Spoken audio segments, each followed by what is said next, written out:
आदरणीय व्यासपीठ, उपस्थित पालकवर्ग, सर्व शिक्षक प्रतिनिधी आणि माझे छोटे विद्यार्थी मित्रमैत्रिणींनो, मॅचची सुरुवात चांगली झाली आहे. पहिला बॅट्समननी खूप वेळ बॅटिंग केली आहे खरं, तरी माझ्याकडे जे टॉपिक्स होते बोलायला ते मी बोलून जाणार आहे. आणि काय मुद्दा असा आहे की आम्ही सगळे टीचर असल्या कारणानं बोलायची सवय एकदा सुरू झालं गाडी की थांबत नाही. पण मी प्रयत्न करेल की तुम्ही बोर होऊ नयेत आणि शक्यतो तुम्हाला जे पाहिजे आता ह्या स्टेजला जे हवं आहे ते तुम्हाला मिळेल असा मी प्रयत्न करते. 10वी आणि 12वी आता सध्याचा जो सिनेरिओ बघितला, मला पर्सनली असं वाटतं की आता जे काही पर्सेंटेज आता विचारले, एका पालकांनी विचारलं की पर्सेंटेज कमी आहेत काय करायचं. सरांनी पण सांगितलं की percentage doesn't matter. Percentage matter कुठे करतं? ॲडमिशनच्या वेळी. ओके, तुम्हाला चांगल्या कॉलेजमध्ये ॲडमिशन पाहिजे, पर्सेंटेज मॅटर करतं, त्याच्याशिवाय होत नाही. पण मला अशा एखाद्या कॉलेजमध्ये ॲडमिशन मिळाली आहे किंवा आता जसं 11वीचे जे प्रवेश आहेत ते मला वाटतं सरकारच्या सिस्टीमने होतात, त्यात आपले काही चॉईस राहत नाही. आपण जे देतो बट सर बरोबर आहे ना, आपण जे प्रिफरन्सेस देतो त्यात आपल्या पर्सेंटेजने आपल्याला जे कॉलेज मिळालं त्या कॉलेजला आपल्याला ॲडमिशन घ्यावी लागते 11वीच्या बाबतीत.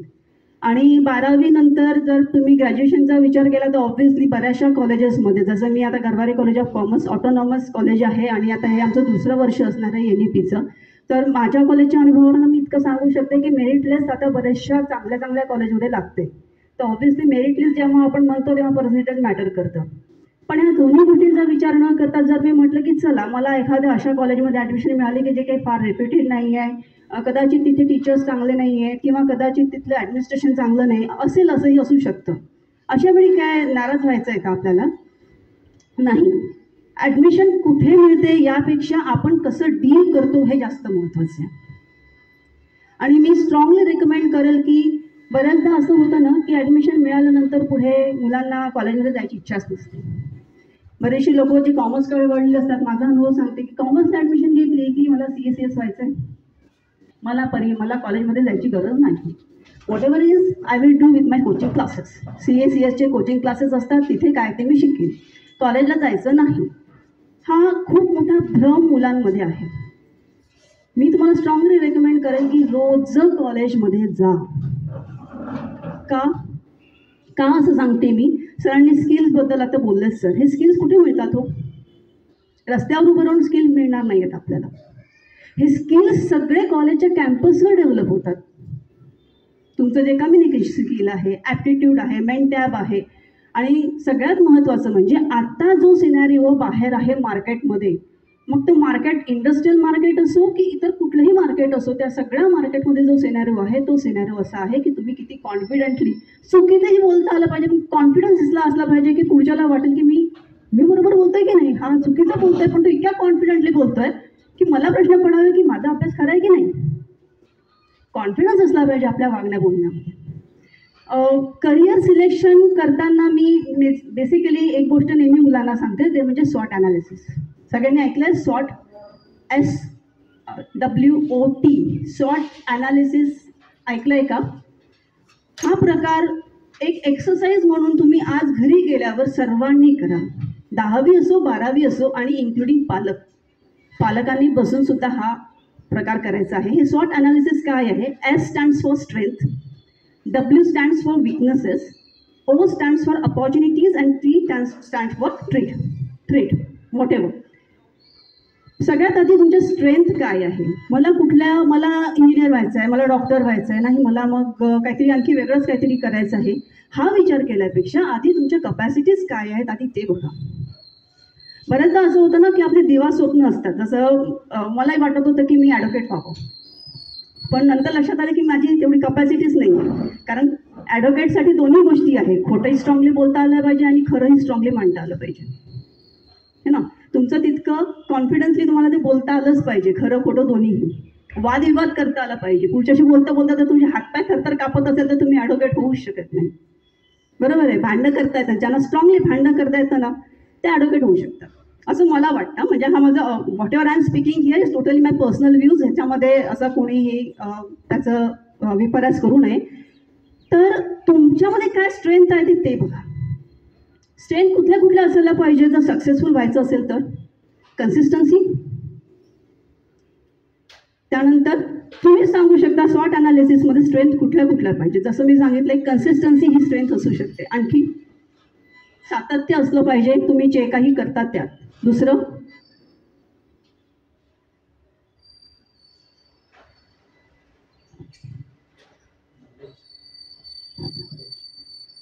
नॉलेज. आणखी अरे तुम्ही आताच परीक्षा दिली आहे ना, तुम्हाला तुमच्या स्ट्रेंथ माहीत नाही म्हणजे ही ॲक्टिव्हिटी आपल्याला घरी जाऊन करायचीच आहे. कन्सिस्टन्सी पाहिजे. दुसरं हार्डवर्क पाहिजे. सगळ्यात महत्त्वाचं सेल्फ बिलीफ पाहिजे. स्वतःवर विश्वास पाहिजे. तो काय करतो, तिने कोणता क्लास केला, तिने कोणतं काय ॲडमिशन घेतली, ह्याच्यावर विश्वास नका ठेवू. तुम्ही काय आहात ते बघा. जसं सरांनी सांगितलं 5 बोट आहे, 5ही वेगवेगळे आहेत. तसंच प्रत्येक विद्यार्थी वेगवेगळा असतो. प्रत्येक विद्यार्थ्याच्या कपॅसिटीज वेगवेगळ्या असतात. आणि हे जे तुमचं स्ट्रेंथ आहे ना, कदाचित आता आजच्या आज तुम्हाला नाही कळणार. ह्याला वेळ लागतो कळायला. का कळायला वेळ लागतो? कारण याच्यासाठी तुम्हाला तुमच्यावर विचार करावा लागतो. मी काय आहे, मी कोण आहे, मी कसं वागतो, मी कसं बोलतो, मी कसं राहतो, मी कशाला कोणाला कसं ट्रीट करतो, परीक्षा आली की मी कसं बिहेव करतो, हे स्वतःचं ऑब्झर्वेशन आहे. जेव्हा तुम्ही स्वतःबद्दल विचार कराल ना, स्वतःला आजकाल ना काय झालं की आपण मोबाईल, वेळ मिळाला का चलो मोबाईल देखतो, रील्स देखतो, वेळ मिळाला का हे करून टी व्ही पहा, आहे वेळ मिळाला की मी स्वतःबद्दल विचार करतो असं फार कमी मुलं आजकाल कोणी बोलतच नाही. मी स्वतःबद्दल विचार करतो. काय आहे माझे स्ट्रॉंग पॉईंट्स ते आधी मी बघतो. माझे विकनेसेस काय आहे, माझ्यात कन्सिस्टन्सी नाही आहे, मी 1 तासाच्या वर कॉन्सन्ट्रेट करू शकत नाही आहे, विकनेस आहे. बसलं 1 तासानंतर माझी पाठ दुखायला लागली आहे, माझा विकनेस आहे. मला झोपून अभ्यास करावासा वाटतो, हा विकनेस आहे. माझा स्वतःवर विश्वासच नाही आहे, माझं लक्ष लोकांकडे आहे, विकनेस आहे. माझा फोकस हलतोय कायम, आज वाटतंय डॉक्टर व्हावं, उद्या वाटतं इंजिनियर व्हावं, विकनेस आहे. तुमचे विकनेसेस काय आहे हेही बघा. आणि स्ट्रॉंग पॉईंट्स आणि विकनेसेस हे दोन्ही शोधायसाठी तुम्हाला आधी तुमच्यावर विचार करावा लागेल, स्वतःचा विचार करावा लागेल की तुम्ही कोण आहात, आतापर्यंत काय करत आला आहात, पुढे काय करायचंय. मी नेहमी एक सांगत असते माझ्या वर्गातल्या मुलांना की आत्तापासून गोल्स ठरवू नका. हे वयाचं नाही आहे तुमचं गोल ठरवायचं की मला डॉक्टर व्हायचं आहे म्हणून मला असं असं जायचं आहे, मला इंजिनियर व्हायचं आहे म्हणून मला असं असं जायचं आहे. यू नेव्हर नो पुढे काय लिहून ठेवलंय. इंजिनियर व्हायचं आहे, खूप मेहनत घेतली, पण असं होतं की नाही मिळाली ॲडमिशन पाहिजे तिथे. मग निराश झाल्यापेक्षा मला असं वाटतं की कायम आपल्या आयुष्यात प्लॅन बी असला पाहिजे.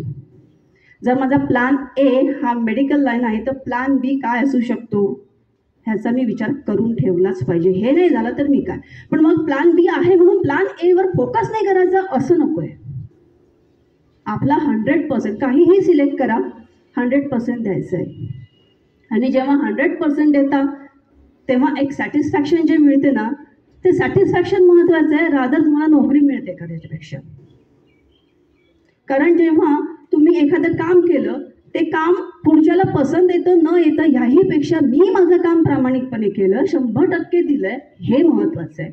कारण जेव्हा तुम्ही स्वतःशी प्रामाणिक राहून कोणतं काम करता ना तेव्हा ते काम कायम चांगलंच असतं. पण प्रामाणिक राहणं महत्त्वाचं आहे. स्वतःशी खोटं बोलता का तुम्ही? मी तुम्हाला थोडंसं मॉरॅलिटीजमध्ये सांगत आहे कारण करिअर सिलेक्शन ह्या वयात करावं असं मला मुळीच वाटत नाही. मला असं वाटतंय की तुम्ही आधी जे काही स्ट्रीम तुम्हाला योग्य वाटते त्या स्ट्रीमला जा आणि जिथे कुठे राहा तिथे बेस्ट द्या. कॉलेज कॅम्पसवर कायम राहा कारण कॉलेज कॅम्पसवर व्हरायटी ऑफ ॲक्टिव्हिटीज होतात आणि ह्या व्हरायटी ऑफ ॲक्टिव्हिटीज तुम्हाला व्हरायटी ऑफ स्किल्स देऊन जातात. एवढ्या स्किल्स तुमच्या डेव्हलप होतात. स्किल्स डेव्हलप झाल्या म्हणजे तुम्ही लगेच एक कार्यक्रम केला आणि येऊन बोलला की मॅडम आता मी स्टेज डेअरिंग आला मला, मी बोलू शकते स्टेजवर, हे तुम्हाला लगेच कळलं. प्रॉब्लेम सॉल्विंग काय असतं, एखादा मोठा इव्हेंट आहे आणि एकदम अचानक काहीतरी समस्या आली, कसं सॉल्व्ह करायचं, मॅडम अवेलेबल नाही आहे आणि मी होल्डर आहे कार्यक्रमाचा, मला कार्यक्रम पूर्ण पुढे न्यायचा आहे. जसं माझ्या डिपार्टमेंटमध्ये मी EIS सेल रन करते, एंटरप्रेन्योरशिप सेल आहे माझं, आणि माझ्या मुलांना हे प्रॉब्लेम स्किल खूप चांगलं येतं. का? कारण त्यांना माहिती की मॅडम आपल्याला अवेलेबल होऊ शकणार नाही आहे, मॅडम कुठेही असू शकतात, मीटिंगमध्ये असेल, लेक्चर्समध्ये असेल, मला आता काहीतरी प्रॉब्लेम आलाय, माईक सिस्टीम खराब झाली आहे, मला काय करता येईल? प्रॉब्लेम सॉल्विंग आहे. अचानक माझा येणारा गेस्टने म्हटलंय, अर्ध्या तासापूर्वी सांगितलं की मी आता येऊ शकत नाही, मला अडचण आली आहे, मी ट्रॅफिकमध्ये जाम अडकले, मी गेस्ट होणार नाहीये, तुम्ही दुसरं काहीतरी बघा. काय करायचंय अशा वेळी? काय करायचंय? तर माझ्या मुलांना माहिती आहे की लगेच फोन लावतात, सर असं असं झालंय, लगेच तुम्ही या, अर्ध्या तासात माझी मुलं गेस्ट अरेंज करू शकता. हे काय आहे? प्रॉब्लेम सॉल्विंग आहे. आणि it's not a type of one day activity. एका ओव्हरनाईटमध्ये हे सगळं झालेलं नाही आहे, ही तपस्या आहे. वर्षानुवर्ष ते तीच ऍक्टिव्हिटी करत राहतात. आज एका कार्यक्रमात भाग घेतला आणि मी सूत्रसंचालन केलं आणि लगेच मला सगळं आलं असं होत नाही. ही तपस्या आहे. आणि या तपस्येसाठी जेवढे वर्ष तुम्ही कॉलेजमध्ये आहात तेवढेही वर्ष तुम्ही ऑन कॅम्पसच असलं पाहिजे. मी ऑन कॅम्पस पुस्तकी शिक्षणासाठी म्हणत नाही.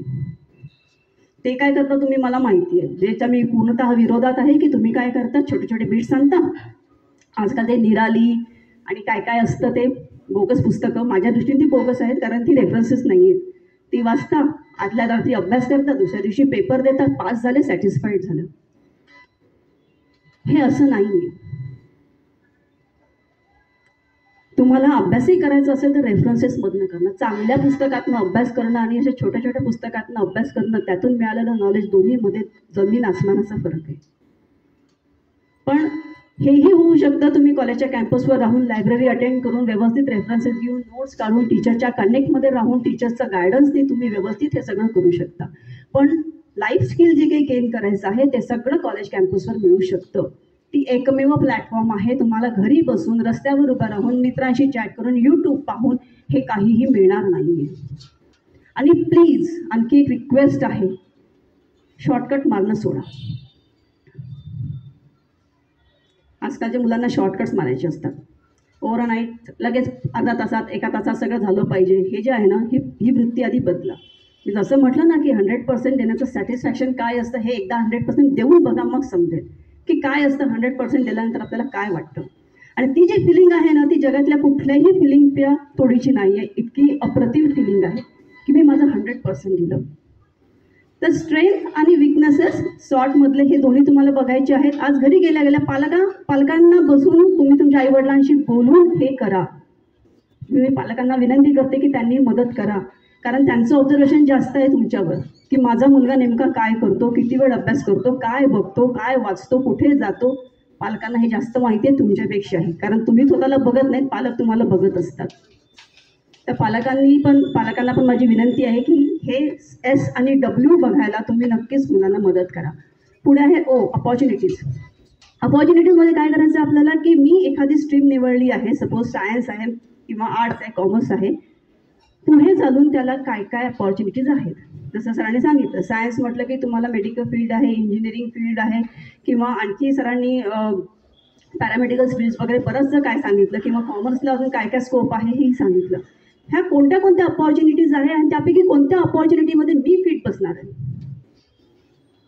हे बघा. हे जे आहे अपॉर्च्युनिटीज, हा पॉईंट तुम्ही यूट्यूबवर कव्हर करू शकता, कारण तिथे व्हरायटी ऑफ व्हिडिओज अवेलेबल आहे. पाहिजे तितकं चिक्कार नॉलेज आहे. त्यातलं काय घ्यायचं हे नीट बघा आणि ते घ्या. आणि थ्रेट म्हणजे की मी जर कॉमर्स घेतलं आणि मी जर सक्सेसफुल नाही झालो तर काय.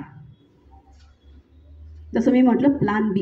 हा टी जो आहे थ्रेट, तो प्लॅन बी बद्दल बोलतो की जर इन केस ह्या थ्रेटमध्ये काहीतरी धोके आहेत आणि त्या धोक्यामध्ये मला यश नाही आलं तर माझा प्लॅन बी काय असला पाहिजे.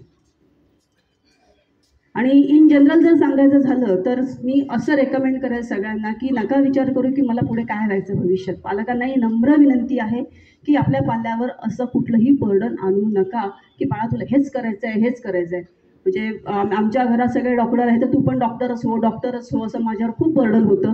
पण मग मी काय, मला डॉक्टर व्हायचंच नव्हतं. मी पहिल्या परीक्षेतच माझे दिवे लावले. मग बाबा म्हटलं कर तुला काय करायचं आहे. त्यांनी म्हटलं कर तुला काय करायचं. मी ठरवलं तुम्ही सगळे डॉक्टर आहात, मी डॉक्टर होणार. पण मी मेडिकलचे डॉक्टर नाही झाले, मी PhD झाले.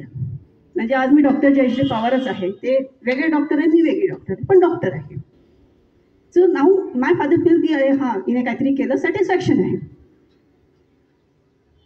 आई वडील आपल्याला फोर्स करत नाही आहे की बाबा कर तुला काय करायचं असं म्हणतात. याचा अर्थ हा नाही आहे की तुम्हाला आधी तुटलेल्या पतंगीसारखं तोडून दिलं आणि तुम्ही पाहिजे ते करा. ही खूप मोठी जबाबदारी आहे जेव्हा आई वडील तुम्हाला म्हणतात की आम्ही तुला प्रेशराईज करणार नाही, तुला वाटेल ते कर. ही खूप मोठी जबाबदारी आहे. वाटेल ते कर याचा अर्थ असा नाही आहे की बिघडून जा. वाटेल ते कर याचा अर्थ असा आहे की आता मला माझा विचार करून योग्य निर्णय घ्यायचा आहे. ही खूप मोठी जबाबदारी आहे. पालकांना विनंती आहे की पाल्याला हे वर्णन देऊ नका, आणि पाल्यांना विनंती आहे की जेव्हा तुमचे पालक असं म्हणतात तेव्हा एक लक्षात घ्या, ही खूप मोठी जबाबदारी आहे असं समजून त्या जबाबदारीला पेला. तुमचे खांदे तितके मजबूत व्हायलाच पाहिजे, आणि ते जर मजबूत करायचे असेल तर पहिल्यांदा स्वतःला ओळखा. जोपर्यंत तुम्ही स्वतःला ओळखणार नाही, तुमच्या कपॅसिटीज ओळखणार नाही, तोपर्यंत तुम्हाला पुढचा रस्ता कितीही कसाही असला तरी चालता येणार नाही. हे कायम लक्षात ठेवा असं मला तरी वाटतं. कारण मी माझ्या आयुष्यात असे खूप वेगवेगळे हे व्हायचं आहे, अरे हे नाही जमत, मग ते व्हायचं आहे, अरे ते नाही जमत, शेवटी मी काय झाले, लेक्चरर झाले, उपदेश देणारी. तर असं होऊ देऊ नका. तर सॉर्ट अनालिसिस सर्वांनी घरी जाऊन करा. आणि खरं सांगते, कुणीही कोणालाही प्रेशराईज करू नका. आणि दुसरी महत्त्वाची गोष्ट, प्रेशराईज होणं ही गोष्ट वेगळी, आणखी एक असतं ते इम्प्रेशन असतं आपल्या मित्रमैत्रिणींचं. माझा मित्र हे करतोय, माझी मैत्रीण ते करते, मीही तेच करणार. हा मूर्खपणा कधीही करू नका. कारण त्याच्या कपॅसिटीज वेगळ्या, तुमच्या कपॅसिटीज वेगळ्या आहेत. तुम्ही तुमच्या कपॅसिटीज आधी ओळखा आणि मग निर्णय घ्या. याच्यावर तुम्हाला आणखी काही डिटेलिंग हवं असेल की मॅडम 100% दिलं, हे कसं ओळखायचं, स्वतःला कसं ओळखायचं, आत्मचिंतन कसं करायचं, हे जर शिकायचं असेल तर ते माझ्याशी तुम्ही मला कधीही बोलू शकता. मी तसं म्हटलं तर मी घरचीच पाहुणी आहे. सरांना जरी सांगितलं तरीही मी तुम्हाला भेटायला येऊ शकते कधीही. तुम्हाला जर पर्सनल गायडन्स हवं असेल या बाबतीत, कारण मला असं वाटतं की कुठली करिअर लाईन सिलेक्ट करण्याच्या आधी स्वतःला ओळखणं खूप आवश्यक आहे. आणि एकदा तुम्ही त्या ट्रॅकवर व्यवस्थित आलात ना, पुढची सगळी ट्रॅक व्यवस्थित आहे आपली. आता इथे जर चुकलं ना तर खूप त्रास होतो. इच्छा नसताना कुठेतरी आपण ॲडमिशन घेतो आणि मग ते करण्यासाठी धडपड करतो. इच्छा नसताना कुठलीही गोष्ट करणं हे योग्य नाही, कारण तुम्ही एन्जॉयच करत नाही. कुठलाही अभ्यास असतो, जेव्हा तुम्ही तो एन्जॉय करता तेव्हा त्यात आपोआप मार्क्स मिळत जातात. मला म्हटलं की मॅथमॅटिक्सचं कर, माझे मिस्टर मॅथमॅटिक्स शिकवतात पण मला मॅथमॅटिक्स फार येत नाही. आणि मला जर म्हटलं की नाही तू मॅथ्स कर तर मला नाही जमणार. पण मी प्रयत्न केला आहे की मी इकॉनॉमिक्समध्ये मॅथ्स टाकलं आहे. आमच्या कॉलेजच्या सिलेबसमध्ये इकॉनॉमिक्समध्ये मॅथ्स घुसवलं आहे. आणि इकॉनॉमिक्स मॅथमॅटिक्स अँगलने कसं काय शिकता येतं हे मी आता आमच्या सिलेबसमध्ये टाकलं आहे. येत नाही म्हणून ते सोडून दिल्यापेक्षा त्याच्यावर जर विचार करून कसं करता येईल माझ्या पद्धतीने. मी मॅथ्सची टीचर नाही म्हणून मला मॅथ्ससारखं शिकवता येणार नाही, पण मी इकॉनॉमिक्सची जर टीचर झाले तर मी इकॉनॉमिकल अँगलने मॅथमॅटिक्स कसं शिकू शकते हा प्रयत्न केलाच नक्की. प्रयत्नात कुठेही कमी पडू देऊ नका. Okay, thanks for your patience listening. तुम्हाला काही प्रश्न असतील तर आपण नंतर एंटरटेन करू. तुम्ही सरांना सांगा, मी कधीही तुम्हाला भेटायला नक्की येऊ शकते जर कोणाला पर्सनली काही बोलायचं असेल तर. Okay, thank you very much.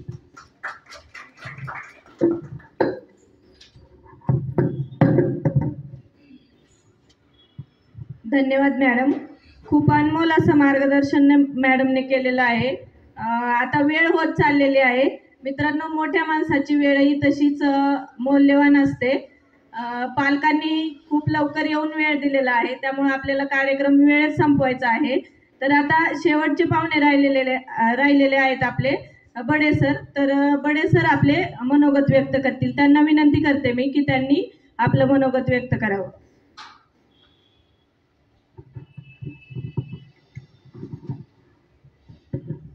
नमस्कार. सर्वात अगोदर रोडगे सर आणि त्यांची कंपनी टीम या सर्वांचं मनपूर्वक धन्यवाद. कारण पालकासमोर विद्यार्थ्यासमोर आम्हाला आमचं मत किंवा आमचा अनुभव शेअर करण्यासाठी इथे बोलवलं आहे. आता म्हणजे एक माझ्या घरामध्ये नियम आहे, आम्ही कुठं बाहेर जायचं असेल तर ते सगळे घरातले अगोदर कारमध्ये जाऊन बसतात. मला म्हणतात चावी लॉक करून तुम्ही घेऊन या. तसंच झालं इथे. म्हणजे हे दोघांची भाषण झाली आहेत. आता जे राहिले ते मला सांगायचं आहे. शेवटी जबाबदारीचं काम असतं. मी भाषण वगैरे काही करणार नाही आहे, पण काही पालकांच्या मनातले प्रश्न आहेत, विद्यार्थ्यांच्या मनातले प्रश्न आहेत. आणि मागची 25-27 वर्षापासून याच फील्डमध्ये याच वयाची मुलं हँडल करतो आहे. जे एज्युकेशनमध्ये मी स्वतः शिक्षक म्हणून नवीन प्रयोग केले. आता त्यांनी माझा बराचसा मोठा परिचय करून दिला. मी संस्थापक आहे, माझे कॉलेजेस आहेत वगैरे वगैरे. That's okay. पण ते कॉलेजेस सुरू करण्यामागचं ध्येय काय होतं, उद्दिष्ट काय होती, माझा अभ्यास काय, विद्यार्थ्यांनी पालकांना नेमकं समाज म्हणून आपल्याला काय फायदा दिला पाहिजे. मी रात्री 9 वाजता मला कळलंय की आज इथं सरांनी म्हणजे अगोदर 8 दिवसापूर्वी आमचा फोन झाला होता, पण कामाच्या व्यापामध्ये लक्षात राहिलं नाही आणि रात्री 9 वाजता आमच्या मॅडम आहेत त्यांच्याकडे मी मला जे दिवसभराचं काम असतं ते पाठवलेलं असतं लक्षात राहावं किंवा त्यांनी आठवण करून द्यावं म्हणून. रात्री 9 वाजता फोन आला की नाही तुम्हाला उद्या 9:30 वाजता भुगावला ज्ञानदीप क्लास आहे तिथे पाहुणे म्हणून बोलवलेलं आहे. मी होतो औरंगाबादला. सकाळी 5 वाजता पोहोचलो, त्याच्यानंतर उठलो, एक अर्धा पाऊण तास थोडंसं झोपलो आणि लगेच माझा सकाळचा व्यायाम केला आणि मी इकडे निघालो. मग मी तिथेही सांगू शकलो असतो सरांना की मी सर आत्ता बाहेर आहे, 2 पाहुणे अगोदर मला माहीत होतीच. पण मला तेवढंच महत्त्वाचं वाटलं की तुमच्याशी इंटरॅक्शन असणं हे खूप गरजेचं आहे. मी एकेरी बोलणार नाही आहे, पालकांचे आणि विद्यार्थ्यांचे प्रश्न घेणार आहे. प्रश्न क्रमांक 1, 12वीला पास झालेली मुलं याच्यातले पालक आणि मुलं किती आहेत हात वर करा. पालक आणि मुलं दोघांनी करा. म्हणजे बोलताना दोघांनी हात वर करा. विषय घेताना मला त्या अनुषंगाने घेता येतील. मी आत्ता 10वी पास झालेत, उत्तीर्ण झाली आहेत असे विद्यार्थी आणि पालकांनी हात वर करा. बरं, गुड. इथं 100% निकालाची परंपरा असं म्हणले म्हणजे अर्थात तुम्ही सगळे पास झालेले आहे, बरोबर. खूप पालकांना 11वीला प्रवेश हा एक महत्त्वाचा विषय असतो. पुण्यामध्ये सेंट्रलाइज ॲडमिशन प्रोसेस आहे. सेंट्रलाइज ॲडमिशन प्रोसेसचा पहिला भाग काही विद्यार्थ्यांनी भरलाही असेल किंवा आपल्या भुगावलाही ज्युनियर कॉलेज आहे पण मराठी माध्यमाचं आहे. मराठी माध्यमाचा विषय काय होतो, ज्यावेळेस तुम्ही पुढे जाता, पुढच्या वर्गात जाता, BComला जाता, तर त्यावेळेस आपल्याला इंग्रजीला फेस करावं लागतं. एखादी गोष्ट लहानपणीपासून सवय लागली तर ती सोयीची होते. म्हणून मी पहिलं पालकांना सांगेल की आपण 11वी कॉमर्स असू दे, सायन्स असू दे किंवा आर्ट्स असू दे, आपण इंग्रजी माध्यम निवडा. त्यानंतर विद्यार्थ्यांना टक्केवारी पडली. आता आमच्याकडचं मेरिट जे असतं साधारणतः आजच्या पेपरला आले 90 पॉईंट काहीतरी पुढं असतं. मग बाकीच्या विद्यार्थ्यांनी शिकायचंच नाही आहे का? गरवारे कॉलेज ऑफ कॉमर्सला जायचं असेल तर तिथं तुम्हाला इंग्रजी माध्यमाचं कॉलेज आहे आणि तिथं तुम्हाला 90 पॉईंट काय 82 वगैरे टक्के गेल्या वर्षीचं लोअर मेरिट होतं. म्हणजे त्याच्या वरच्या टक्क्याची मुलंच तिथं ॲडमिट झाली. बाकीच्या टक्केवाल्यांनी शिकायचं नाही का? तर येस, शिकायचं. त्यासाठी वेगवेगळे पर्याय, वेगवेगळे कॉलेजेस आहेत. काही कॉलेजचं मेरिट वर असतं, काही कॉलेजचं मेरिट खाली असतं, तुम्हाला प्रवेश मिळून जाईल. पण मी एक गोष्ट 10वी पास झालेल्या मुलांसाठी सांगतो. लहानपणी आपण जेव्हा बसमध्ये प्रवास करतो तर आपण कुतूहलाने बघत असतो की कंडक्टर म्हणतो की तिकीट घेतलं का, आणि लहानपणी प्रत्येक मुलगा कुतूहलाने बघत असतो. त्याचा ड्रेस बघतो, त्याच्या गळ्यामध्ये पैशाची पिशवी असते अडकवलेली, ती बघतो. आणि लहानपणी मग त्या मुलाला वाटतं कारण तो पैसे घेत असतो आणि बॅगमध्ये ठेवत असतो. लहानपणी त्या मुलाला वाटतं की नाही, मी कंडक्टर झालं पाहिजे का, मला खूप पैसे मिळतील. बाहेर इकडे तिकडे आपण फिरत असताना पोलीस मोठ्या वर्दीमध्ये असतात, त्याला मग वाटतं पोलीस व्हावं. त्याच विद्यार्थ्याला वाटतं पोलीस व्हावं असं वाटतं. आई दुकानावर पाठवती, दुकानावर गेली की दुकानदाराचा गल्ला तो बघितलेला असतो, दुकानदार पैसे घेतो, त्याच्या बदल्यात माल देतो, त्याला वाटतं मला दुकानदार व्हावं असं वाटतं. ते वय छोटं असतं, त्याच्यामुळे ते वाटणं योग्यच आहे. पण आपण विद्यार्थ्यांना दिशा देणं योग्य वेळी हे खूप महत्त्वाचं आहे. त्याचं उदाहरण सांगतो. गेल्या वर्षी पिरंगुटाणी या परिसरात माझं बरंचसं काम आहे.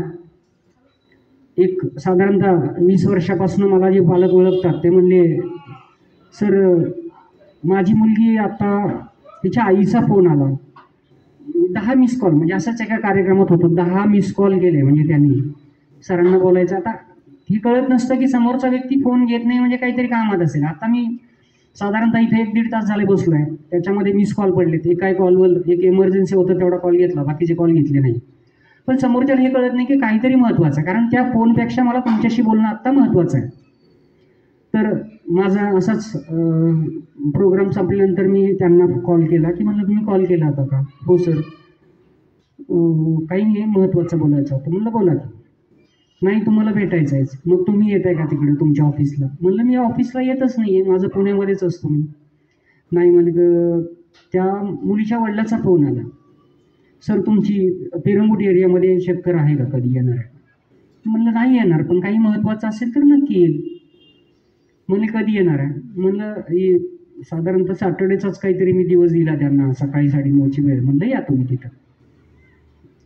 आल्यानंतर मी म्हणलं तुम्ही एकटे आलात का? म्हणलं मुलीला कुणाला ॲडमिशनचा विषय कुणा संदर्भात चर्चा करायची ते त्याची आई बाबा आणि ते 3 जण आलं आणि विचारलं की 70% होते, 70.62 वगैरे. तिला कॉमर्स जमेल का?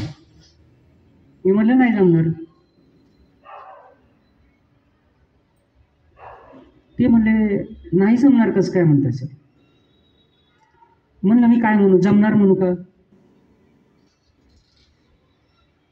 जमणार म्हणलं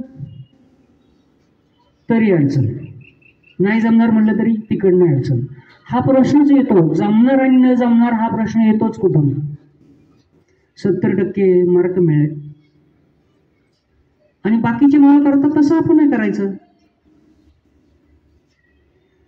त्यांनी मला आग्रह धरला की बाबा कॉमर्स कॉलेजला ॲडमिशन मिळेल काय? म्हणलं आमचं 91% वगैरे क्लोज होतं कॉमर्स कॉलेजला ॲडमिशन, मेरिटमधून येत, डोनेशनवर किंवा मॅनेजमेंटचे ॲडमिशन्स नाही आहेत, होणार नाही. म्हणजे सर ॲडमिशन घेऊन द्या पुण्यात कुठेतरी. म्हणलं ठीक आहे. ते म्हणे आमची पैसे द्यायची तयारी आहे काय डोनेशन वगैरे असेल तर. 2-3 वेळा त्यांनी फोन केला, पुण्यामध्ये येऊन भेटली मला आणि मग मी सांगितलं की एक जणांना फोन केला आणि त्या फोनवर त्यांचं मॅनेजमेंटमधून ॲडमिशन त्यांनी काय फी असेल त्यांचं डोनेशन असेल ते दिलं. त्याच्यानंतर कॉलेज सुरू झालं साधारणतः 1-1.5 महिन्यानंतर आणि पुन्हा फोन आला, सर 120 विद्यार्थी बसलेले असतात वर्गामध्ये आणि ते इंग्रजी बोललेलं कळतच नाहीये. म्हणलं आतापर्यंत कुठल्या माध्यमातून शिक्षण झालंय? इंग्रजी माध्यमातून. इथं बोलणारे फॉरेनवरून आलेले नाही आहेत, महाराष्ट्रातलेच आहेत, त्याच्यामुळे त्यांचं इंग्रजी कळायला पाहिजे. पण आपण कसा विचार करतो, आपली मानसिकता कशी येते, मानसिकतेवर सगळ्या गोष्टी अवलंबून असतात. म्हणून आपण हे आपल्यासाठी हे लक्षात घेऊन आपण जर बसलो तर कळणार आहे ना. मग तसंच झालं. पुन्हा 11वीत पडले तिला 37%. 11वीत किती पडले? 70चे 37%. मग पुन्हा 11वी झाली, निकाल लागला की पुन्हा फोन आला. म्हणलं आता काय झालं? पण तुम्हीच म्हणले ॲडमिशन घेऊन द्या. मी सांगितलं फोनवर घेतली नाही. म्हणे मग वर्ग भरले असते. म्हणजे तुमच्यासाठी वर्ग खाली ठेवणार आहे का कुठला कॉलेज? नाही. मग त्यांची इंग्रजीच कळते. म्हणजे तुमच्यासाठी वेगळी व्यवस्था होईल का कुठल्या कॉलेजमध्ये? नाही. आपण स्वतःची व्यवस्था आपण त्या वातावरणाशी जुळून घेणं गरजेचं असतं. मला सांगायचं आहे काय, ज्या वातावरणामध्ये जाणार आहे आपण त्या वातावरणाशी जुळून त्याप्रमाणे आपण अडॉप्ट करणं महत्त्वाचं आहे. नाहीतर मग आपण नंतर त्याचा पुढचा किस्सा सांगायला वेळ जाईल, कारण ऑलरेडी मला 11:30ला दुसरीकडे मीटिंग आहे.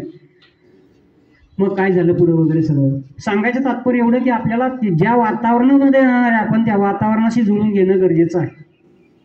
सगळ्यात महत्त्वाचं आता भरपूर आहे, मी सांगितलं ना 25 वर्षाचा एक्सपिरियन्स आहे. तुम्हाला सांगायला गेलं तर मला 25 दिवस पुरणार नाही आहेत, दिवसभर सांगत बसलो. पण महत्त्वाचे मुद्दे सांगतो. आपल्या घराच्या आसपास लोक असतात आणि ते सांगत असतात, अरे एक मुलगी होती ती ॲडमिशनला आली, म्हणले म्हणलं तुला काय व्हायचं आहे? म्हणले एअर होस्टेस व्हायचं आहे. म्हणलं तुला कोणी सांगितलं एअर होस्टेस? नाही, माझी आमच्या शेजारी बाई आहेत त्या म्हणले तू त्या हवाई सुंदरीसारखी दिसते म्हणून एअर होस्टेस व्हायचं आहे. म्हणलं ती म्हणली म्हणून व्हायचं आहे, तुला का खरंच इंटरेस्ट आहे? नाही, ते म्हणजे तू छान दिसते. म्हणलं दिसण्यावर नाही आहे तिथं. You should have communication skill also. तुमचं कंटेंट पाहिजे, कम्युनिकेशन स्किल पाहिजे, तिथं सर्टिफिकेशन आहे, डिग्री सर्टिफिकेशन आहे ते झालं पाहिजे, मग तुम्ही तिथं जाणार आहे ना. म्हणलं आता टक्के किती पडलेत? म्हणले आता मला 87% आहेत. म्हणलं अजून वेगळा काही विचार केलाय का तू 87% आहेत तर? नाही म्हणजे तसं माझ्या डोक्यात तेच आहे, 8वीपासून तेच आहे म्हणे की 2-3 वर्ष झालं सगळे मला ते तसंच म्हणतात, तसंच कर. म्हणलं तू स्वतः म्हणून काय विचार केला या गोष्टीचा? ते म्हणे मी अजून विचारच केला नव्हता. म्हणलं तुला 87% आहेत, तुझ्याकडे चांगलं डोकं आहे, तू आत्तापर्यंत हवाई सुंदरी म्हणून 2 वर्ष काढलेत, अदरवाईज तुझे 95-95च्या वर टक्के गेले असते. आणि ह्याच्यासाठी कोर्सेस लागतात तर कुठेही मी सांगतो कुठे जायचं, कसं ॲडमिशन घ्यायचं, कसं जाता येईल. पण तू अजून ऑप्शन्स आहेत, फक्त सुंदर दिसते म्हणून हवाई संत्री व्हायचं का? सुंदर न दिसणार म्हणून तिथं नाही आहेत का? तर आहेत. मग तिथं जाण्यासाठी कुठले स्किल्स लागतात हे समजावून घेणं गरजेचं आहे. कुणीतरी काहीतरी सांगितलंय आपल्या समवयस्कांनी किंवा नातेवाईकांनी, याच्यावर निर्णय घेणं चुकीचं आहे. कारण आता 11वी जो निर्णय घेणार आहे तो आयुष्यभरासाठी असणार आहे. सायन्स घ्यायचं, आर्ट्स घ्यायचं, कॉमर्स घ्यायचं, आपण ठरवायचं आपली नीड कशी आहे समोर, पुढे कुठला कोर्स करायचा त्याच्यानुसार ठरवायचं. राहिला प्रश्न, सगळ्यांनाच मेरिटमध्ये नसतात, सगळ्यांनाच 90% नसतात, सगळ्यांनाच 85% नसतात. ज्या लोकांना मेरिटमध्ये ॲडमिशन्स मिळणार नाहीयेत अशा लोकांना एक ऑप्शन सांगून ठेवतो. सरांकडे एक नंबर देतो मी, त्या नंबरला जाऊन इथून तुम्हाला चांदणी चौकात जायला जेवढा वेळ लागतो इथून तेवढाच फिरून लागतो, कारण हे माझं दायित्व आहे. एक उदाहरण सांगतो तुम्हाला. गोठवाडे गावाचा एक मुलगा होता, 10वीला नापास झाला. किमान वजन 95 किलो होतं. घरचे रडत होते येऊन, हा गुंड मुलांसोबत फिरतो.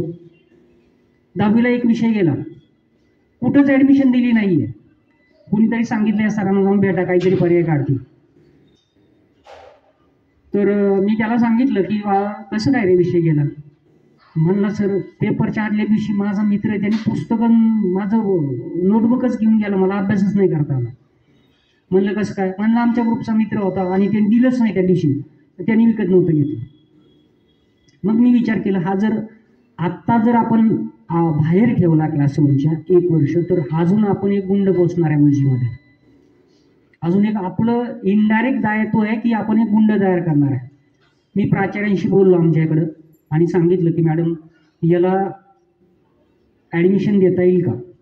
ते म्हणल्या सर तुम्ही सांगितलं देतो आम्ही. म्हणलं तसं नाही, नियमात बसून एक सप्लिमेंटरी परीक्षा असते लगेच आता, त्या परीक्षेला त्याला सांगितलं सगळं की त्याच्या घरच्याला सांगितलं की आता 1 महिना कुठंच नाही जाऊन द्यायचं, कुठंच नाही, कुठला मित्र नाही, मोबाईल नाही, काही नाही. याला 1 महिना त्या विषयाचा अभ्यास करायला हवा, तो विषय द्या, त्या बेसिसवर मी तुम्हाला 11वीला ॲडमिशन देतो. त्या मुलाला 68% 12वी कॉमर्सला पास झाला. 11वीला तर झालाच ॲडमिशन गेल्यावर, 12वीला 68% पास झाला. त्याच्यानंतर त्यांनी BCA BBA केलं आणि एक चांगल्या IT कंपनीमध्ये. त्याच्या घरी 25 म्हशीचा गोठा आहे, घरी पाहिजे तेवढी जमीन आहे. आता इकडे माहिती आहे मुळशीमध्ये तुम्हाला इंचानी जमीन विकते. पण त्याला जर मी तिथे ॲडमिशन दिलं नसतं तर अजून तो बाहेर असता, अजून काय उच्चापाती केल्या असत्या, नवीन गुंड तयार झाले असते. म्हणजे आपण शिक्षणामध्ये काम करतो तर आपण प्रत्येकासाठी काम केलं पाहिजे. मेरिटचं असेल त्याच्यासाठी काम केलं पाहिजे, नापास झालं त्याच्यासाठी काम केलं पाहिजे, या सगळ्यांसाठी काम केलं पाहिजे.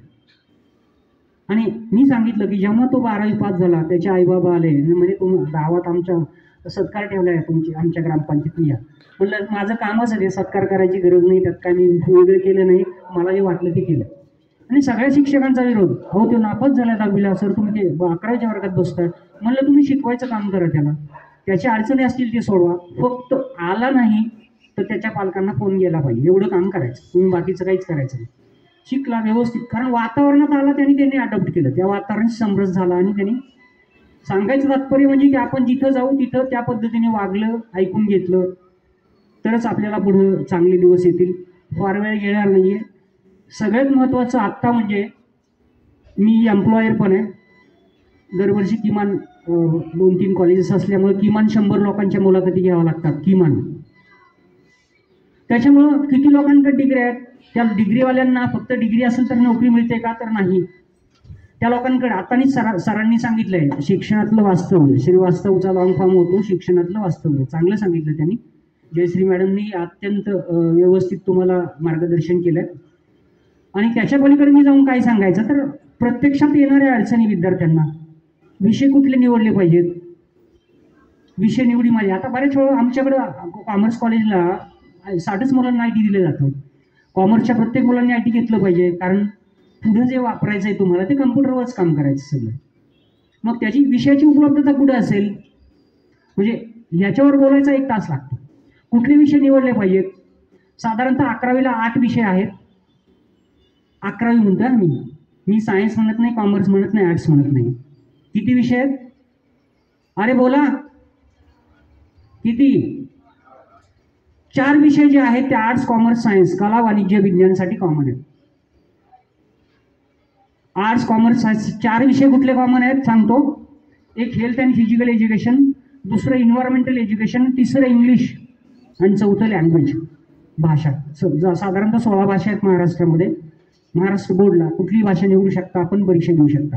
पण त्या कॉलेजमध्ये कुठली भाषा उपलब्ध आहे तीच भाषा आपल्याला घ्यावी लागते. म्हणजे आपण ठरवायचं असतं अगोदर की भाषा कुठली उपलब्ध आहे. आपल्याला जर्मन करायचं, जर्मनीला जायचं आहे पुढच्या एज्युकेशनसाठी, तर 11वी-12वी जर्मन घेऊ शकता. पण ती जर्मन भाषा कुठं उपलब्ध आहे, कुठल्या कॉलेजमध्ये, ती अगोदर सर्च करावं लागतं आणि मग आपल्याला तिथे ॲडमिशन घ्यावं लागतं. मग आपल्याला नंतर कळतं यार आता मला जर्मनीला जायचं आहे पुढच्या शिक्षणासाठी किंवा बाहेर जायचं आहे, हा विषयच घेतला नव्हता मी, आता मला त्यातलं काहीच येत नाही. पण हे पुरेपूर तुम्हाला समज असणं 10वीच्या पास झालेल्या पालकांना, विद्यार्थ्यांना गरजेचं आहे असं मला वाटतं. दुसरं असं की आता कुलिंग पिरियड साधारणतः 3 महिन्याचा झाला आहे. मार्चमध्ये परीक्षा संपली. मार्च, एप्रिल, मे आणि जून 3 महिन्यात आराम केला आहे, मस्तपैकी आंबे खाल्लेत सगळ्यांनी, नाही का, एन्जॉय केला, गावाला फिरलाय पालकांनी. आणि याच्यामध्ये काय करायचं असतं एक्झॅक्टली, हे 10वीला असताना सेमिनार असला पाहिजे, कारण हा काळ जो असतो तो खूप महत्त्वाचा असतो. आपण कुठेही एखादा कार्यक्रम ठरला की आज सांगतो का उद्या आमच्या मुलीचं लग्न या लग्नाला किंवा साखरपुड्याला नाही, त्याच्या अगोदर किमान 15 दिवस 8 दिवस तयारी असते. तसं 11वीला जाणाऱ्या 11वीची पूर्वतयारी काय असते. 11वीची जर कॉमर्सला जायचं असेल तर आपल्या कॉमर्सबद्दल सगळी माहिती असली पाहिजे किमान, किंवा जे आपले अपडेट्स आहेत 10th पर्यंतचे कॉमर्ससाठी प्लॅटफॉर्म तयार करणं गरजेचं असतं. म्हणजे मला आता 11वीला कॉमर्सला जायचं आहे, पण 10वी लेसन होता शेअर्स हाच कळत नाही आहे मला. तुला 10वीचा 11वीला कोणी शिकवणार नाहीये, तुला तो आत्ता स्वतःहून अभ्यास करावा लागणार आहे. त्यासाठी युट्यूब दिले आहे, कुठे जायची गरज नाहीये.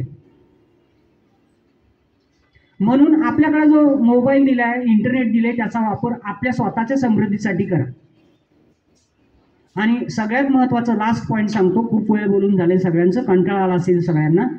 स्टुडंट ऑडिट कन्सेप्ट आहे हा एक नव्याने आता मी रिसर्चमध्ये, म्हणजे इथं आपलं NCERT जसं आहे तसं SCERT आहे, महाराष्ट्र शैक्षणिक संशोधन परिषद. तिथं संशोधन चालतंय सिलेबसवर, त्याचा मी भाग म्हणून काम करतोय अनेक वर्ष. तेव्हा हे लक्षात येतात सगळ्या गोष्टी, तेव्हा तुमच्याशी शेअर करतोय. स्टुडंट ऑडिट काय कन्सेप्ट आहे.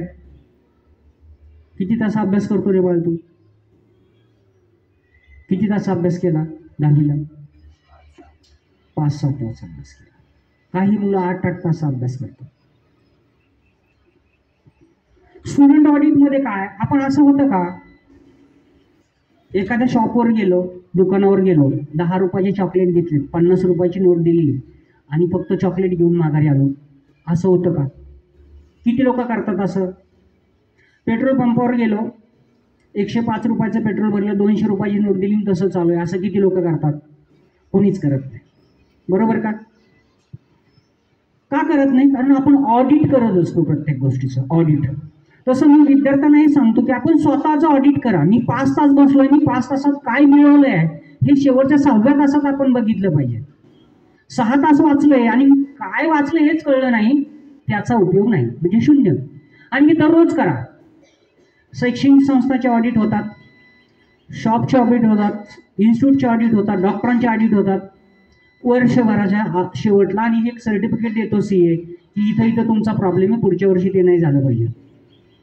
तसं जर विद्यार्थ्यांनी शेवटला निकाल आल्यावर त्याचं ऑडिट झालं हे बघितलं तर ते अख्खं पूर्ण वर्ष वाया जातं. म्हणून प्रत्येक दिवशी बघा, आदल्या दिवशी ठरवा उद्या मला हे 5 गोष्टी करायच्यात, यासाठी मी एवढा वेळ अलॉट केल्यात, पण झाल्यात का नाही मला चेक केलं पाहिजे. त्याला स्टुडंट ऑडिट कन्सेप्ट म्हणतो मी. तो नव्याने आता येऊ घालणार आहे, NEP मध्ये पण येईल तो. त्याचं कारण असं आहे की आपण किती वेळ वाचलंय. 2 तास वाचले, 2 वळी आठवत नसतील तर त्या वाचण्याला अर्थ आहे का काही नाही. खूप सांगण्यासारखं आहे, अनेक गोष्टी आहेत, पण वेळेअभावी मी सांगू शकत नाही. पण पुढची 5 मिनिटं विद्यार्थ्यांना काही ॲडमिशन संदर्भात शंका असतील, पालकांना शंका असतील तर त्या शंका घेऊन आपण इथं माझं भाषण थांबूयात.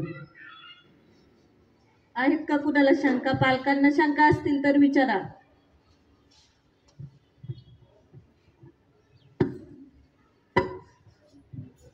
सर मला असं विचारायचं आहे, बघितलं मी बोर्ड आपला जाताना, तर आपल्याकडे सायन्स, आर्ट, कॉमर्स 11वी 12वी आणि त्याच्या पुढे काही म्हणजे कसं आहे मला थोडंसं सांगू शकाल. हां सांगतो. आपल्याकडं कॉमर्स आणि सायन्स इंग्रजी माध्यमाचं ज्युनियर कॉलेज आहे. हो. प्रत्येक वर्गात आम्ही 40 ही संख्या लिमिटेड ठेवलेली आहे. म्हणजे आता 12वीला मुलं सायन्सला बसली आहेत 235 मुलं परीक्षेला. पण 235मध्ये आम्ही 40-40चे वर्ग केलेले आहेत, कारण मी एज्युकेशनमध्ये एक्सपेरिमेंट करणारा माणूस आहे. म्हणून 40 विद्यार्थी असतील तर प्रत्येकाकडे लक्ष राहतं त्या हिशोबाने. त्यासाठी यंत्रणा ज्या आहेत त्या आता पटीत वाढवलेल्या आहेत. दुसरं असं की माझ्याकडं विद्यार्थी आला त्याचा ॲडमिशन फॉर्म भरून घ्यायचा आणि ॲडमिशन द्यायचं.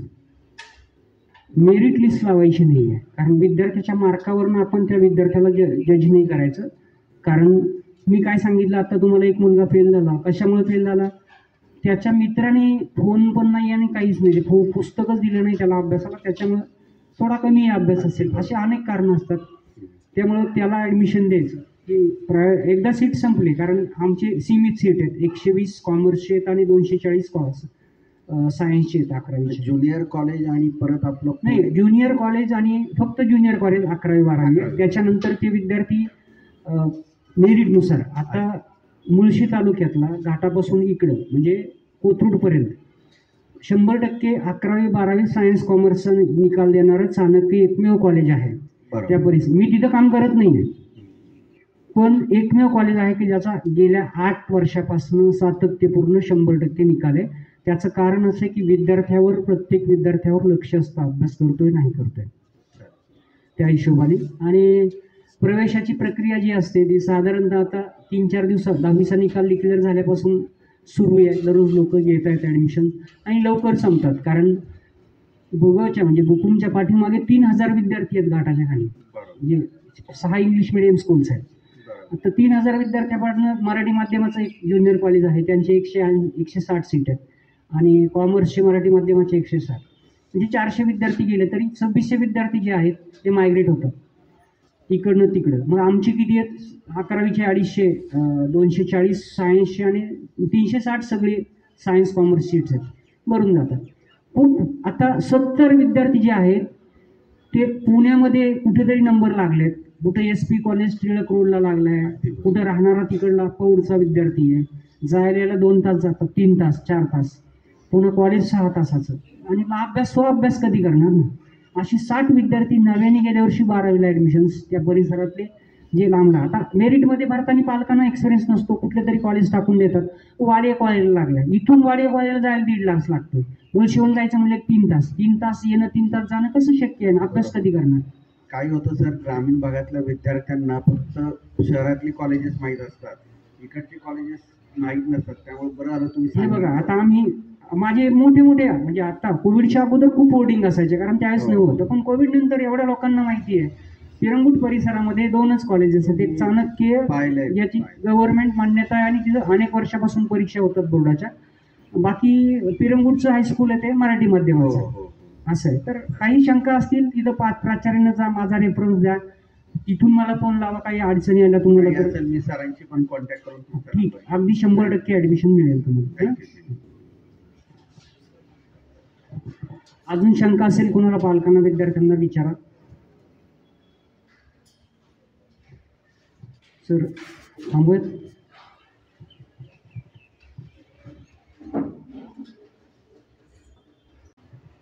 धन्यवाद सर. सरांना काही असल्यामुळे सरांना जायचं आहे, तर पुढच्या कार्यक्रमाकडे आपण वळणार आहोत. यानंतर बघा, आपण 10वी आणि 12वी मध्ये पास झालेल्या विद्यार्थ्यांचा सत्कार समारंभ करणार आहोत. तर बघा, 90 मिळाले म्हणून हुरळून जाऊ नका, कमी पडले म्हणून नाराज होऊ नका, कारण ही पहिलीच झेप आहे. पंख फुटल्यानंतर अजून तर खरी ताकद तुम्हाला समजायची आहे. मार्क म्हणजे फक्त एक अंदाज असतो तुमच्या गुणवत्तेचा. मार्कावर जरी प्रवेश असले तरी कसोटी असते ही तुमच्या जिद्दीची. तर मिळवलेल्या डिग्रीपेक्षा मिळवलेले ज्ञान हे आपल्याला जीवनभर उपयोगी पडत असते. मग कोणाला कमी पडले कोणाला जास्त पडले हा विषय इथं असणार नाही. सगळ्यांचा सत्कार समारंभ आपण इथं करणार आहोत. तर बघा, 12वी सायन्समध्ये चैतन्य फाटक या विद्यार्थ्याला 86.33% मिळालेले आहेत. या विद्यार्थ्याचा सत्कार आकाश श्रीवास्तव सर करतील. चैतन्य फाटक तो विद्यार्थी दिसत नाही, पण त्याचे पालक आहेत, पण आहे.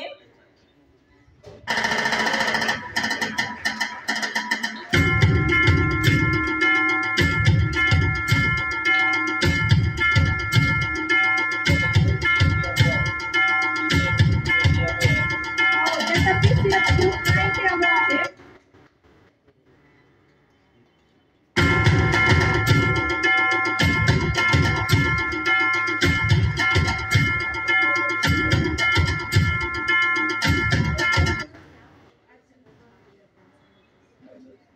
तर बघा 10वी CBSE मध्ये विद्यार्थिनी कादंबरी इंदुरकर हिला 82% मार्क्स मिळालेले आहेत. तर तिचे पालक किंवा विद्यार्थिनी आलेले आहे का? तिचा सत्कार आकाश श्रीवास्तव सर करणार आहेत किंवा तिची मित्रमैत्रीण कोणी असेल तर त्यांनी सत्कार स्वीकारावा. कादंबरी इंदुरकर हिला 82% मार्क मिळालेले आहेत 10वी CBSE मध्ये. कोणीतरी घेतय का? भक्ती घे.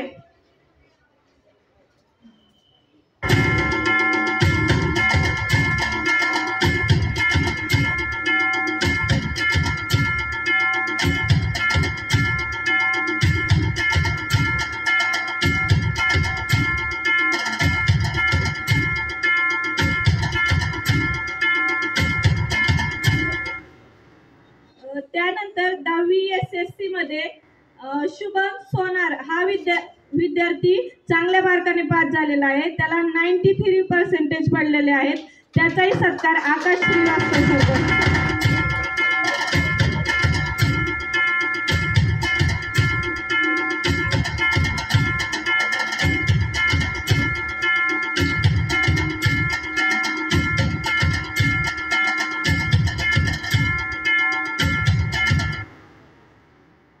त्यानंतर महेश चोंदे 12वी सायन्स मधला विद्यार्थी आहे. याचा सत्कार आकाश श्रीवास्तव सर करतील. आलाय का तो? मित्राने घ्या त्याच्या कोणीतरी. जयेश इंगळे त्याचा सत्कार घेईल.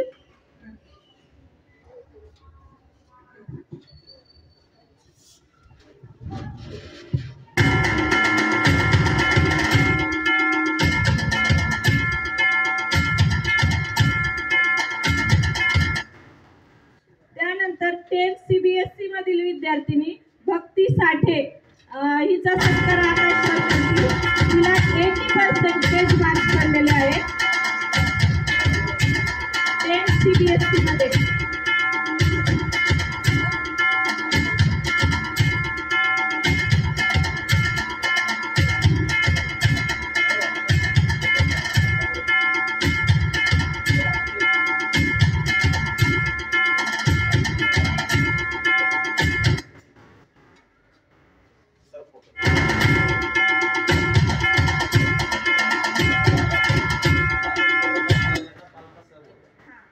ज्या विद्यार्थ्यांचे पालक आहेत सोबत सत्कार घेण्यासाठी पालकांनी विद्यार्थ्यांसोबत या.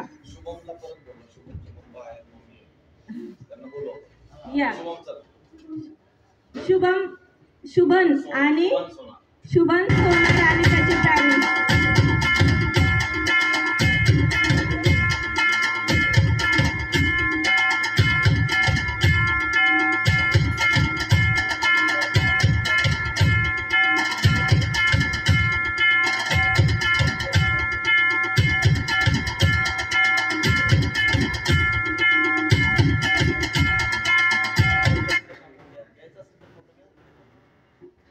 चला त्यानंतर 10वी SSC चा विद्यार्थी आहे अथर्व बिकुले. अथर्व बिकुलेचा सत्कार जयश्री मॅडम करतील. अथर्वला 80% मार्क मिळालेले आहेत 10वी SSC मध्ये.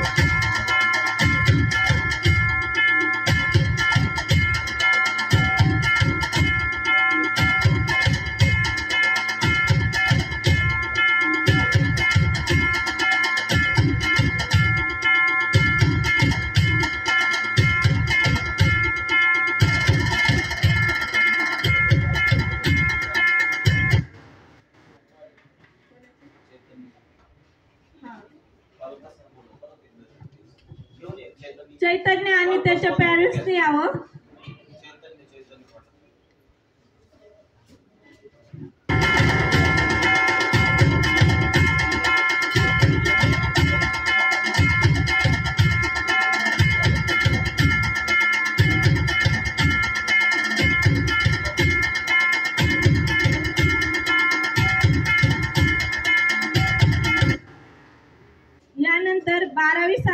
विद्यार्थी धीरज हगवणे याचा सत्कार जयश्री मॅडम करतील. धीरज आणि त्याच्या पॅरेंट्सला विनंती आहे की त्यांनी सत्कार स्वीकारण्यासाठी यायचंय.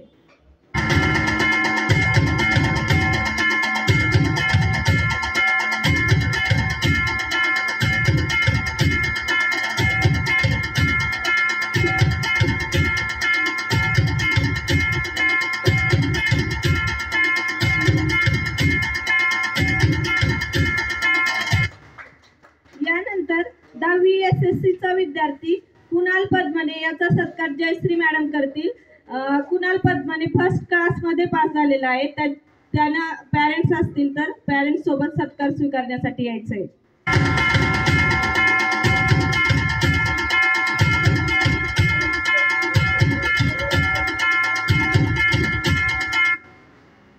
त्यानंतर कानन्य चोंदे हा 10वी CBSE चा विद्यार्थी आहे. त्याचा सत्कार स्वीकारण्यासाठी यायचंय. त्यांनी जयश्री मॅडम सत्कार करतील त्याचा. तो किंवा पॅरेंट्स नसतील तर त्याच्या मित्रमैत्रिणींनी हा सत्कार घेतला तरी चालेल. कोणतरी त्याच्या सोबतच या. कुणाल पद्मनी आहे त्याचा सत्कार घेण्यासाठी.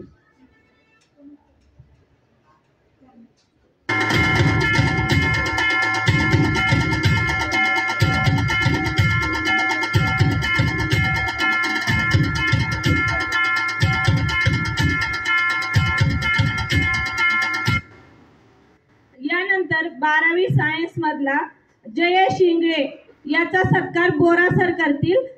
जयेश इंगळे आणि त्याच्या पॅरेंट्सला विनंती आहे की सत्कार स्वीकारण्यासाठी यायचंय. बोरा सर त्याचा सत्कार करतील.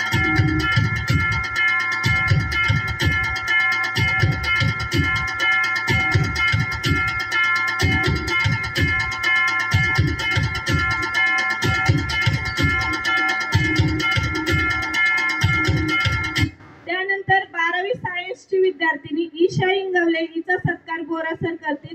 ईशा इंगवले तिच्या मैत्रिणींनी हा सत्कार घ्यावा. अंकिता सरदार.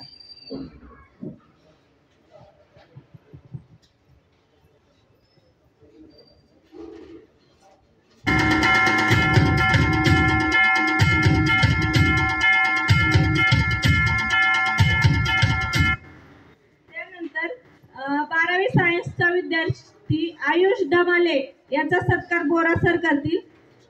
आयुष डमाले दिसत नाही पण त्याचा छोटा भाऊ आहे. त्याने तो सत्कार स्वीकारला.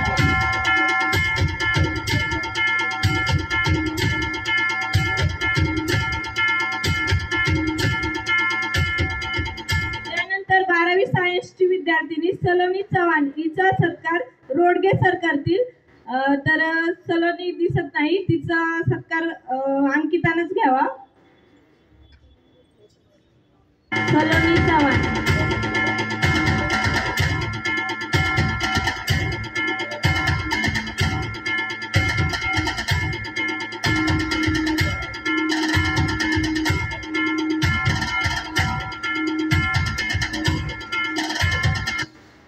त्यानंतर 12वी सायन्सचा विद्यार्थी मयुरेश पोपाळे याचा सत्कार रोडगे सर करतील.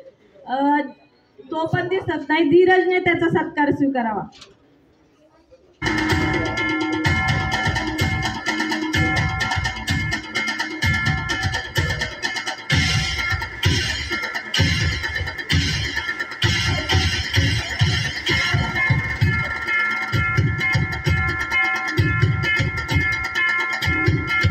त्यानंतर 12वी सायन्सची विद्यार्थिनी अंकिता सरदार हिचा सत्कार रोडगे सर करतील. तिच्या पॅरेंट्सला आणि तिला विनंती आहे की सत्कार घेण्यासाठी यायचंय.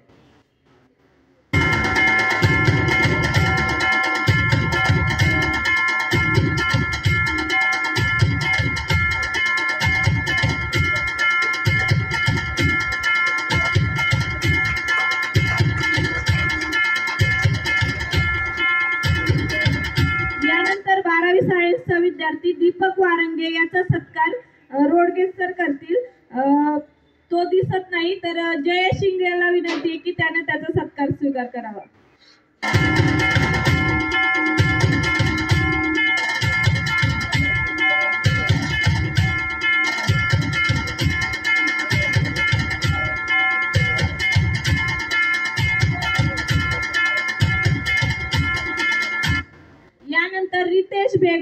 रितेश बेगडेचा सत्कार कमलेश सर करतील. धीरज हागवणे रितेशचा सत्कार स्वीकार करेल.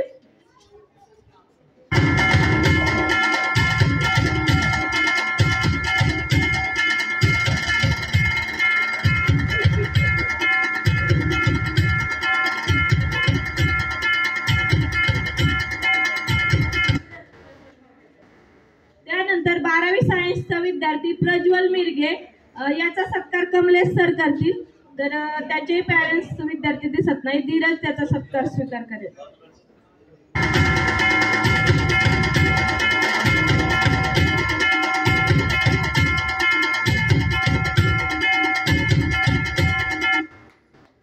त्यानंतर 10 CBSEचा विद्यार्थी धनंजय माजिरे याचा सत्कार कमलेश सर करतील. त्याचे पॅरेंट्स किंवा विद्यार्थी आलेला असेल तर त्यांनी सत्कार स्वीकार करण्यासाठी यायचंय. निकिता मोरे त्याचा सत्कार घेत आहे.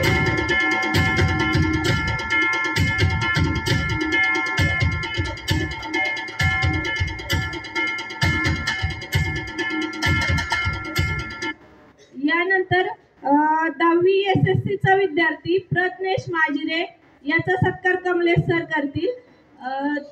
तर पॅरेंट्स किंवा विद्यार्थी आला नसेल तर कुणाल पद्मानेने त्याचा सत्कार घ्यायचा आहे. प्रज्ञेश माजिरे याचा. हा विद्यार्थी पण first class with distinction pass झालेला आहे.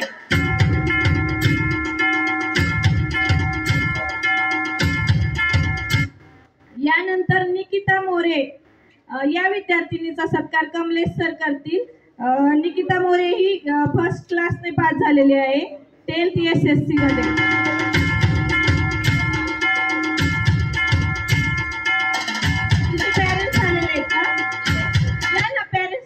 निकिता मोरेच्या पॅरेंट्सने या.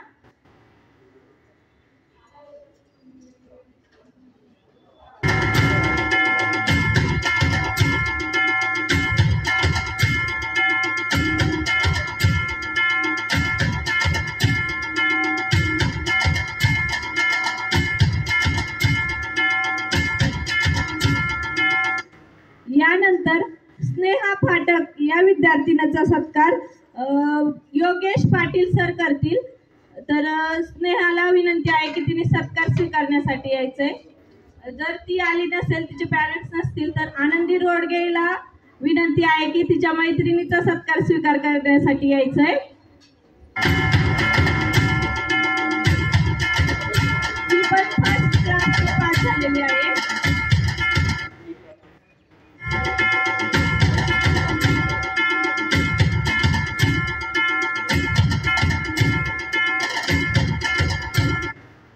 त्यानंतर आनंदी रोडगे हिचा सत्कार योगेश पाटील सर करतील. ही पण फर्स्ट क्लासने पास झालेली आहे 10th SSC मध्ये.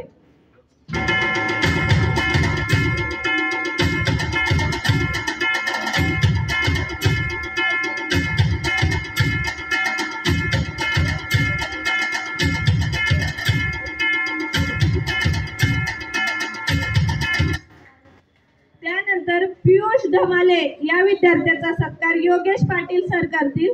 तर पियुष धमाले सत्कार घेण्यासाठी यायचे.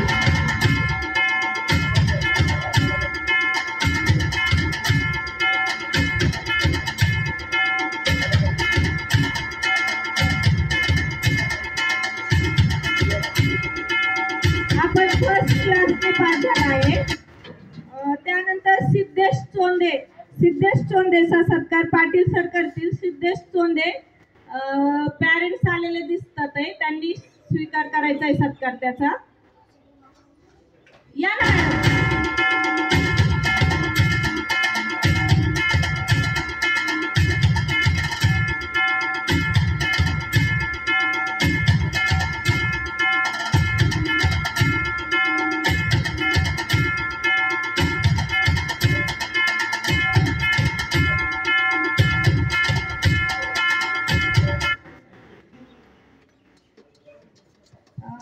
त्यानंतर श्लोक मोहळ या विद्यार्थ्याचा सत्कार जोशी मॅडम करतील.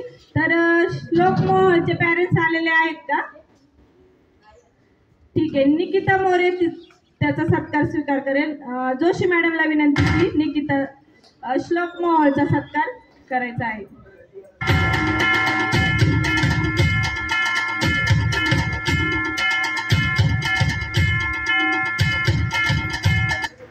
त्यानंतर पियुष मुंडे या विद्यार्थ्याचा सत्कार जोशी मॅडम करतील.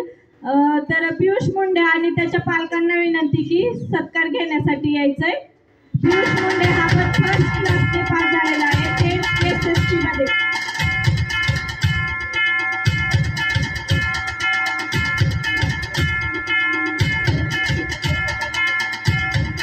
त्यानंतर आर्यन शिंदे या विद्यार्थ्याचा सत्कार जोशी मॅडम करतील. तर आर्यन शिंदे आणि पालक आले असतील तर त्यांना विनंती की सत्कार घेण्यासाठी यायचंय.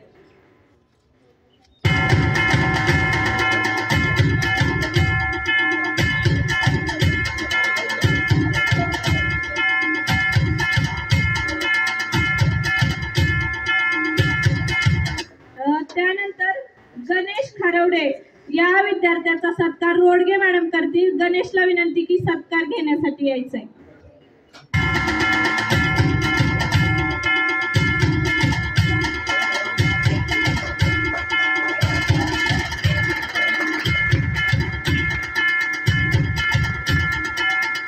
त्यानंतर सार्थक चोंदे या विद्यार्थ्याचा सत्कार रोडगे मॅडम करतील. सार्थक चोंदे आणि त्याच्या पालकांना विनंती आहे की सत्कार घेण्यासाठी यायचंय.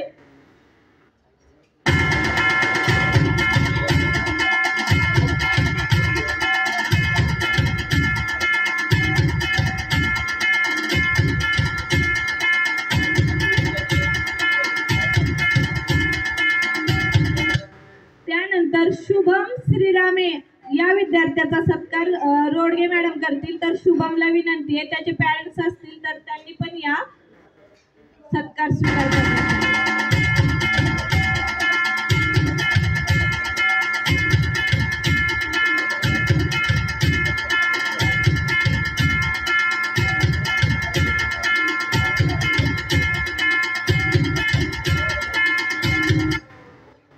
तर अशा प्रकारे 12वी सायन्सचे 12 विद्यार्थी, 10 CBSE चे 4 विद्यार्थी आणि 10th SSC चे 15 विद्यार्थी असा सगळ्यांचा सत्कार सोहळा आपण केलेला आहे. या सगळ्यांनी चांगले मार्क्स मिळवून आकाशदीप कोचिंग क्लासेसचा निकाल 100% लावण्यामध्ये आपलं यशस्वी योगदान दिलेलं आहे. तर त्यांचं खूप खूप आभार आणि पालकांचेही धन्यवाद. तर पुढच्या कार्यक्रमाची सूत्र मी कमलेश सरांकडे देत आहे. कमलेश सरांना विनंती आहे की त्यांनी पाहुण्यांचे आभार मानावे आणि कार्यक्रमाला समाप्तीच्या दिशेने न्यावं. तर कमलेश सरांना विनंती की त्यांनी पुढचा कार्यक्रम करावा.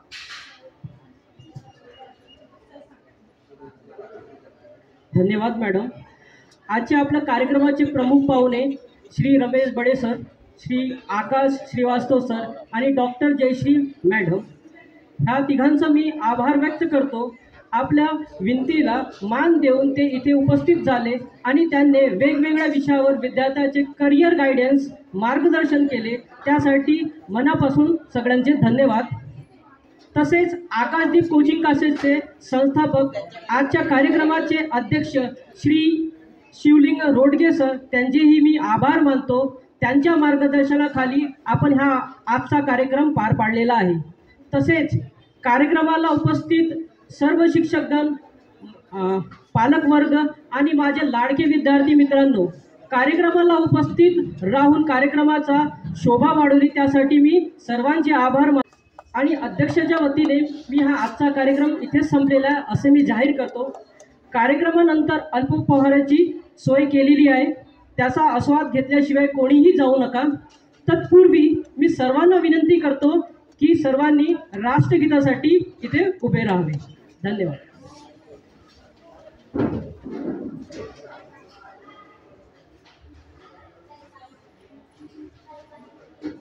जनगण मन अधिनायक जय हे भारत भाग्य विधाता.